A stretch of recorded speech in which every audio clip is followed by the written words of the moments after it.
Olá, Carlos. Bom, hoje na nossa segunda aula sobre noções de controle vetorial, a gente já vai estudar um tipo de controle vetorial, né, um tipo mais específico, um controle vetorial chamado Voltage Oriented Control, ou VOC. Em português ficaria controle vetorial orientado pela tensão da rede elétrica, ou pelo vetor tensão da rede elétrica. Okay? É um controle vetorial bastante utilizado, sobretudo no controle de inversores conectados à rede elétrica ou condicionadores trifásicos de um modo geral conectados à rede elétrica. Okay? E nós vamos aprender como que se faz o controle vetorial deste condicionador de uma maneira geral. Então a gente vai inicialmente considerar este sistema que está mostrado nessa figura. Okay? Então aqui do lado direito nós temos a rede elétrica, VA de T, VB de T, VC de T. Nós temos um caminho entre a fonte da rede elétrica, tá certo? É um caminho feito por condutores, então eles têm uma característica indutiva resistiva, RL. E do outro lado nós temos uma segunda fonte de tensão. Essa que está sendo chamada de VA de T, ou VA chapéu de T, VB chapéu de T e VC chapéu de T. Muito bem. Então, neste sistema, essa figura ela pode representar diversos tipos de sistemas trifásicos, tá certo? Eu posso representar aqui, por exemplo, a alimentação de um motor elétrico. Eu posso representar aqui um inversor conectado à rede elétrica, um condicionador de energia de uma maneira geral conectado à rede elétrica, certo? Então, vocês imaginam que eu tenho uma máquina, ela pode ser representada, tá certo, pessoal? Por uma fonte de tensão por trás de um enrolamento RL, certo? Onde essa fonte de alimentação seria a força magnetomotriz, por exemplo. Então, eu posso representar isso aqui como sendo a alimentação de motor trifásico. E do lado esquerdo, essa fonte aqui poderia ser um inversor. Poderia estar alimentando um motor trifásico a partir de um inversor.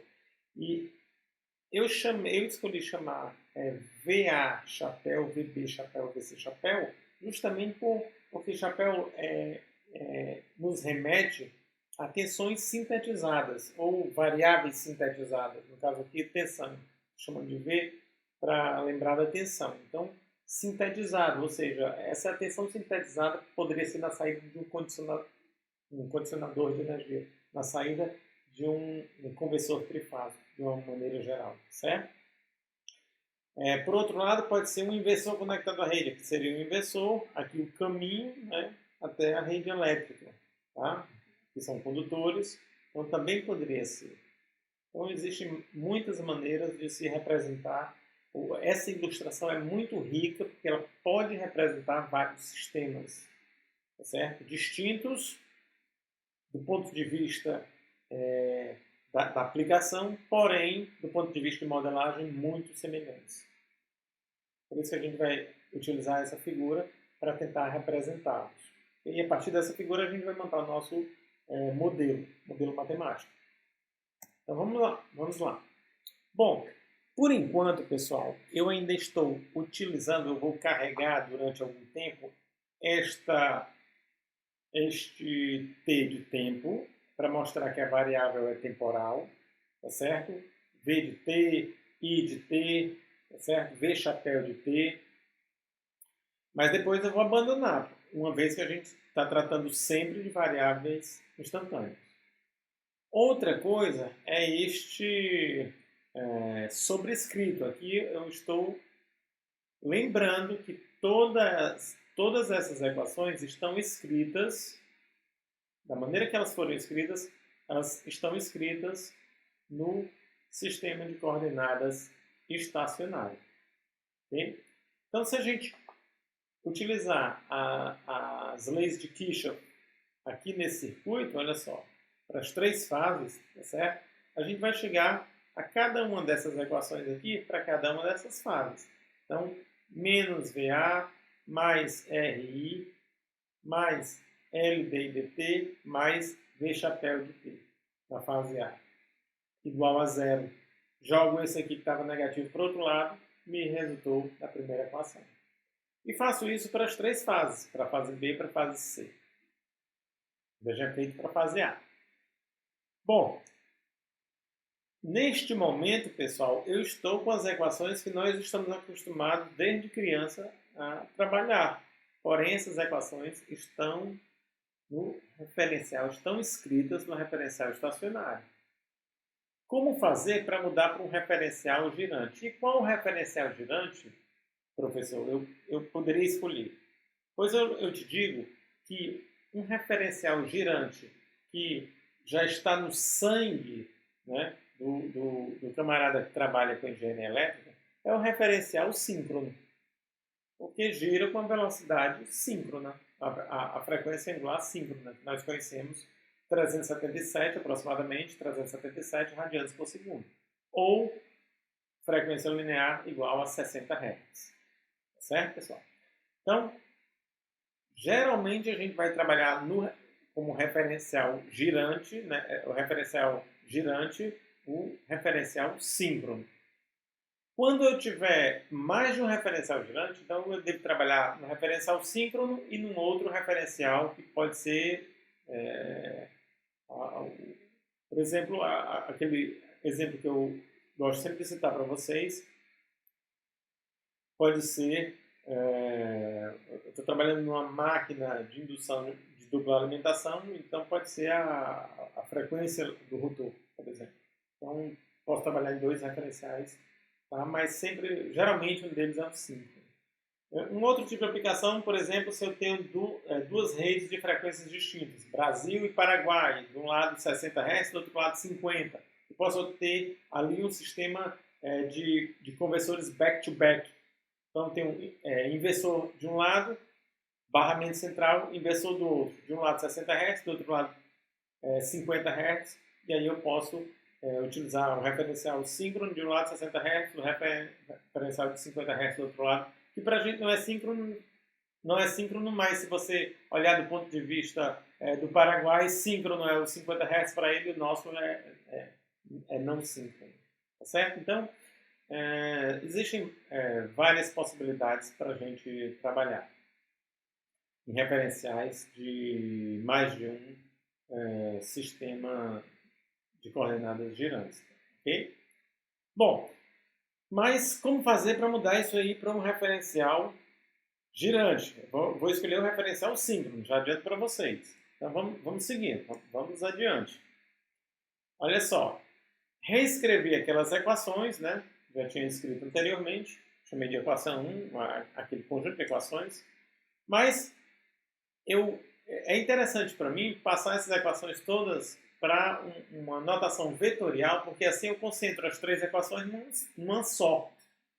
Então eu represento três equações por uma única equação, uma equação vetorial, como está escrito aqui do lado direito. Tá certo? Então, essa equação, apesar de ser vetorial, ela ainda está escrita no referencial estacionário. Eu só mudei a representação para facilitar a minha vida, para não estar carregando essas três equações. Tá certo? Sempre que estou falando de sistemas trifásicos. Então, estou representando o sistema trifásico por apenas uma equação no referencial estacionário. Tá certo? Uma equação vetorial. Muito bem. Bom, Como é que eu faço a mudança de coordenadas? A gente já aprendeu na aula passada. Então, se eu quero passar um sistema de um referencial estacionário para um referencial girante, eu simplesmente tomo o operador, tá certo? De mudança de coordenadas, é elevado a menos j θ, onde θ é justamente a diferença angular entre os dois sistemas. Tá? Θ ou ômega t também, sem problema.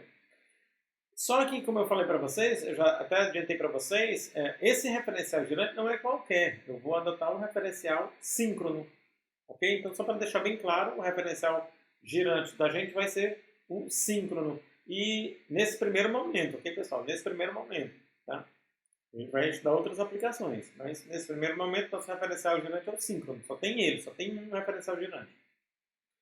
E eu vou tomar a liberdade de tirar o sobrescrito. Então, quando não tiver sobrescrito, referencial síncrono. Eu já sei que estou trabalhando no referencial girante síncrono.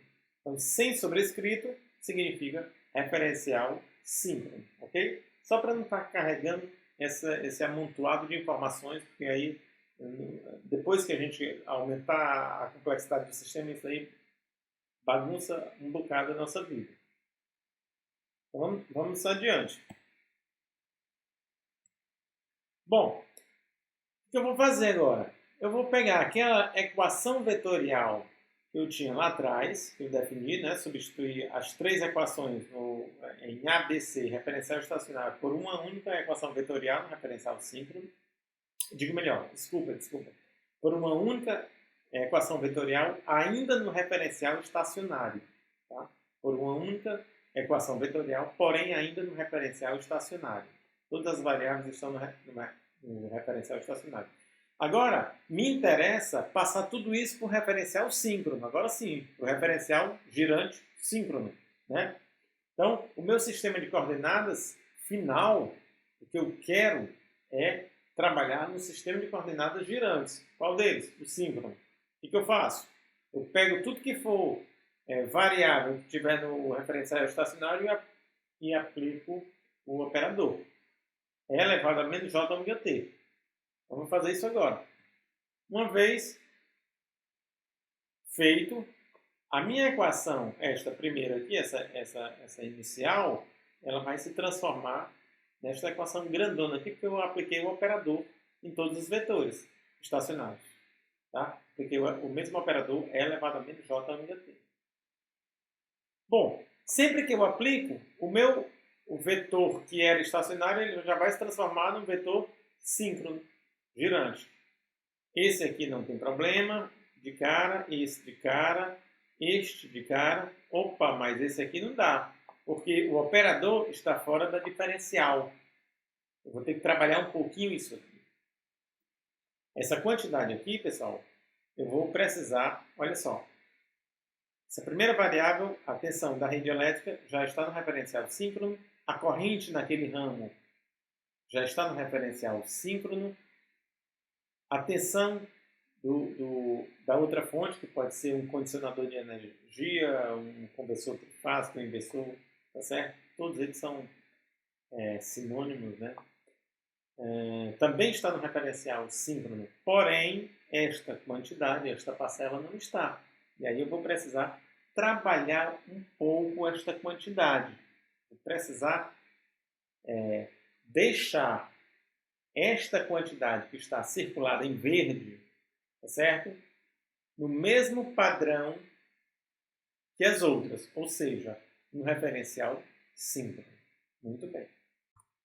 Bom, então, pessoal, nós precisamos desenvolver aquela parcela que apareceu na equação vetorial no slide anterior, tá certo? Que nada mais é do que esta primeira parcela bem aqui. Mas a gente vai mostrar como é que nós chegamos, tá certo? A esta primeira equação que vocês estão vendo. Perfeito? Então, olha só. O que nós precisávamos que tivesse aparecido na equação anterior era o operador dentro da diferencial. Pois bem, então eu escrevi o operador dentro da diferencial. Então aqui nós temos a diferencial de um produto e vou desenvolver a diferencial de um produto. Então se eu tenho a diferencial de duas variáveis no tempo, A de t vezes B de t. Então é a diferencial de A de t vezes B de t, né, com relação ao tempo, é a diferencial de A vezes o B mais o A vezes a diferencial do B. Certo? Então, vai ser a diferencial da primeira, aqui, ó, vezes a segunda, vem aqui, mais a primeira, está escrito aqui, vezes a diferencial da segunda, está escrito bem aqui. Perfeito? Olha, aquela parcela desconhecida que tinha aparecido lá na equação anterior já apareceu nesse desenvolvimento. Então, basta eu desenvolver um pouco mais e isolar esta parcela, substituir na equação que nós vimos anteriormente. Então, vamos avante. Porém, eu preciso fazer o cálculo da diferencial dessa exponencial. Então, a diferencial da exponencial é a própria exponencial vezes a diferencial do argumento. Então, a própria exponencial vezes a diferencial só do argumento aqui, ó. Só disso aqui. Isso vai me resultar neste valor. Ou seja, esta quantidade bem aqui, tá certo? Essa quantidade bem aqui, e acabei de descobrir. Ok? Essa quantidade eu acabei de descobrir. Ótimo. Perfeito. Agora, basta eu isolar essa primeira parcela. Vou isolar a primeira parcela. Certo? Aqui esse passo é um passo intermediário, né? Eu só fiz substituir isso bem aqui, né? É o resultado. Tá? E cheguei a essa expressão final, onde eu isolo esta parcela estranha, entre aspas, tá certo, pessoal? Que tinha aparecido na equação anterior, né? Ou seja, o operador fora da diferencial, e agora eu já tenho um resultado para ela. Basta eu substituir na equação anterior. Muito bem. Vamos seguindo. Bom, primeiro é a equação vetorial que eu tinha, segundo é o desenvolvimento que eu acabei de fazer, vou juntar as duas. Vou substituir, tá certo? Vou substituir bem aqui, olha só. Vou substituir bem aqui, tá? Tudo isso aqui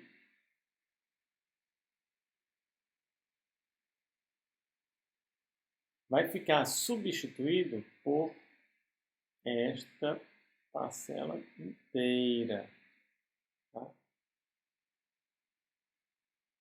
Muito bem. Essa parcela inteira. Bom, multipliquei tudo isso pela indutância, tá? E repeti as outras parcelas. Eu queria que vocês lembrassem, olha só, o que apareceu aqui. O que apareceu? O vetor no referencial estacionário multiplicado pelo operador, isso aqui já está no referencial síncrono. Então, isso aqui é o próprio IS, referencial síncrono. Aqui do mesmo jeito. Opa! Esse desenvolvimento que eu fiz já me resultou numa coisa bacana. Tá certo? Agora eu já tenho as variáveis todas no referencial síncrono. Vou seguindo. Muito bem. A única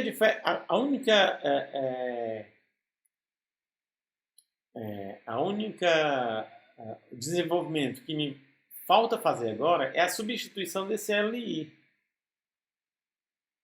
Existem alguns autores que gostam de trabalhar, pessoal, com a corrente, tá certo?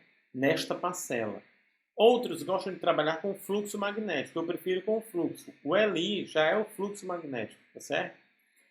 Agora, uma coisa que eu queria que vocês prestassem bem atenção é que quando eu mudo do referencial, quando eu mudo de um referencial estacionário para um referencial girante, vai aparecer uma parcela nova, tá certo?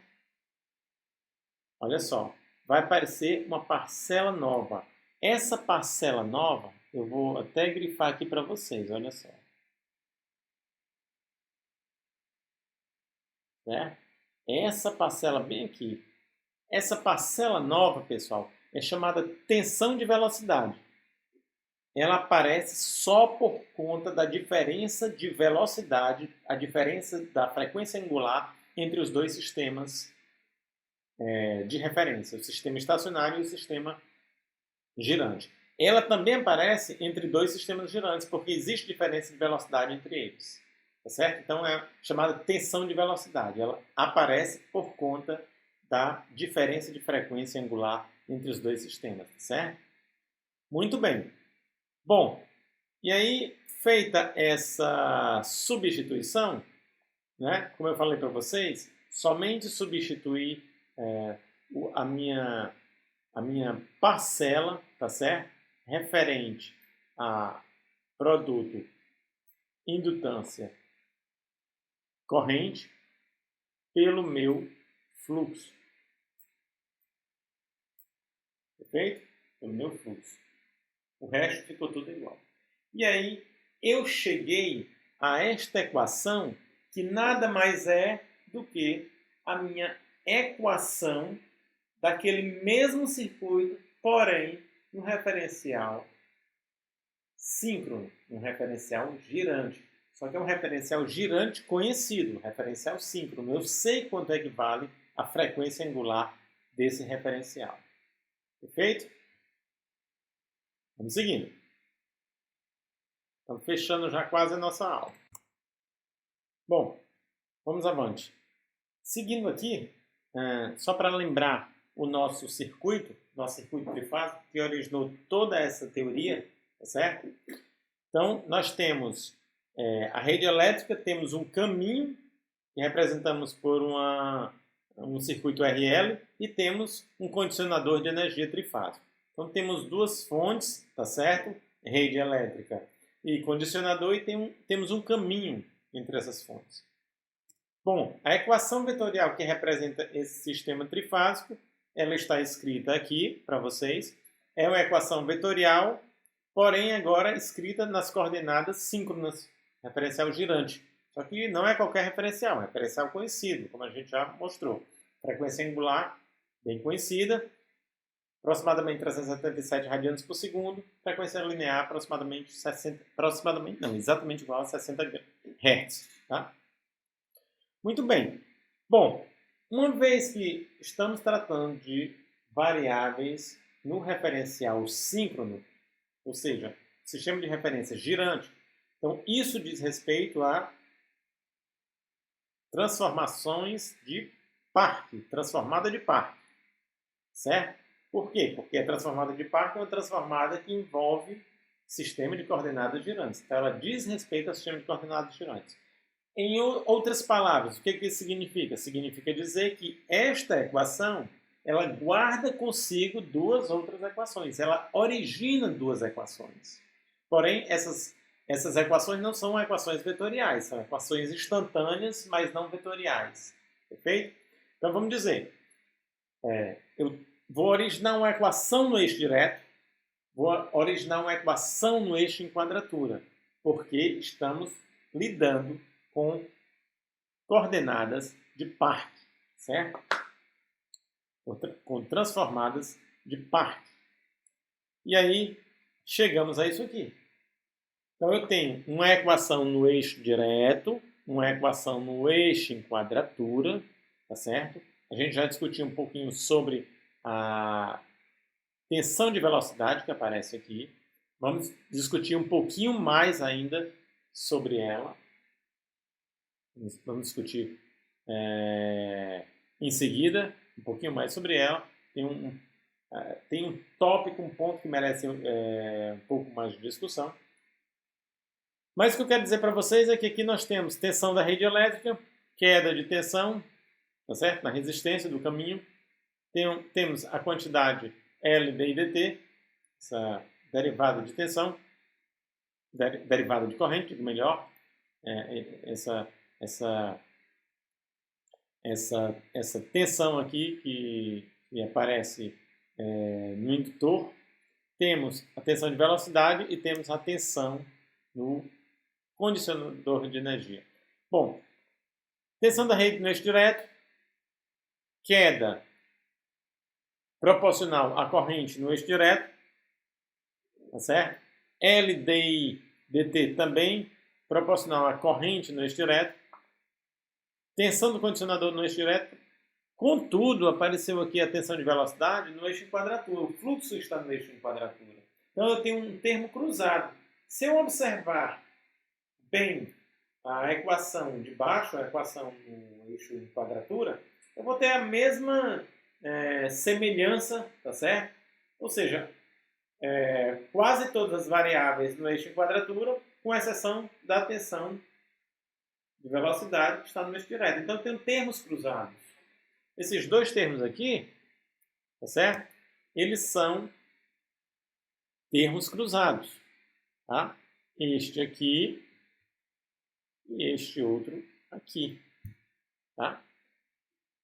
Esse aqui é um termo que depende do fluxo magnético do eixo em quadratura e esse é um termo que depende do fluxo magnético do eixo direto.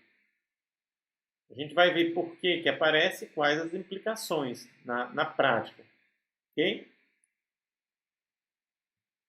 Primeiro, por que aparece? Olha só.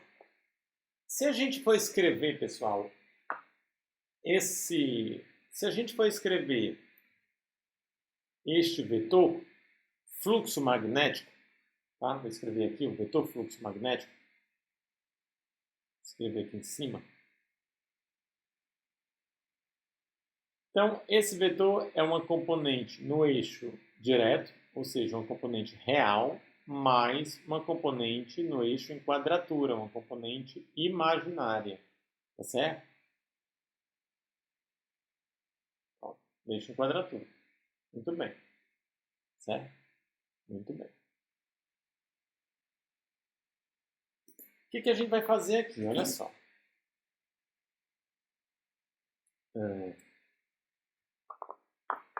Esse termo aqui aparece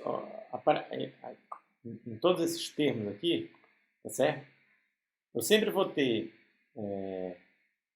componente direta mais J componente de quadratura. Componente direta da corrente mais J componente de quadratura. Aqui também e o fluxo do mesmo jeito. Componente no eixo direto mais J vezes o componente no eixo de quadratura. Muito bem. Bom, no eixo direto eu só posso ter variáveis reais.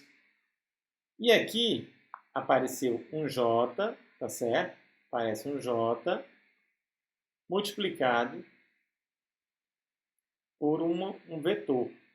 Se a componente desse vetor que eu vou extrair para compor a minha equação no eixo direto, se eu extraio o fluxo no eixo direto, isso aqui era a minha pretensão, tá certo? Eu não gosto de termos cruzados, a gente vai já discutir por quê. Mas a minha pretensão era simplesmente extrair esse camarada aqui e ele iria compor a equação no eixo direto. Porém, quando ele ficar multiplicado por esse J, eu vou ter um termo imaginário no eixo direto. Isso não é possível. Eu não posso ter uma equação somente de variáveis reais e uma variável imaginária. Tá certo? Então, significa dizer que essa equação não é uma equação do eixo direto, mas é uma equação mista. Eu não quero. Eu quero ter uma equação no eixo direto, outra no eixo em quadratura. Porque eu controlo variáveis no eixo direto e controlo variáveis no eixo em quadratura independentemente. É assim que funciona. Ok? Muito bem. Então, a única forma de essa variável ser extraída, ou seja, haver este produto e resultar em uma variável no eixo direto, é simplesmente pegando esta quantidade aqui, tá certo? J psi de Q, e colocando no eixo direto. Quando eu fizer esse J psi de Q multiplicando por esse J ômega, aqui, o j vai ficar ao quadrado, fica esse menos, vai ficar j ao quadrado é menos 1, é tanto que muda o sinal, olha só. E aqui eu fico ômega psi de Q. Porém, apesar do termo cruzado, eu tenho uma equação somente com variáveis no eixo direto. A mesma coisa acontece no eixo em quadratura. Todo mundo aqui no eixo em quadratura tem j. j é v de Q, mais jr de Q, mais jl di de Q dt, mais v de Q chapéu. Então, e aqui, mais j ômega psi, tá certo? Então, a variável que vai compor a equação no eixo em quadratura não pode ser uma variável imaginária, tem que ser uma variável real para preservar o j e todos eles cancelarem. Ok, pessoal? Então, essa o porquê, o motivo, tá certo? De aparecerem esses termos cruzados na tensão de velocidade. E o complicado dos termos cruzados é que quando eu controlo a variável, tá certo? No eixo direto, estou controlando a minha corrente. Se houver algum tipo de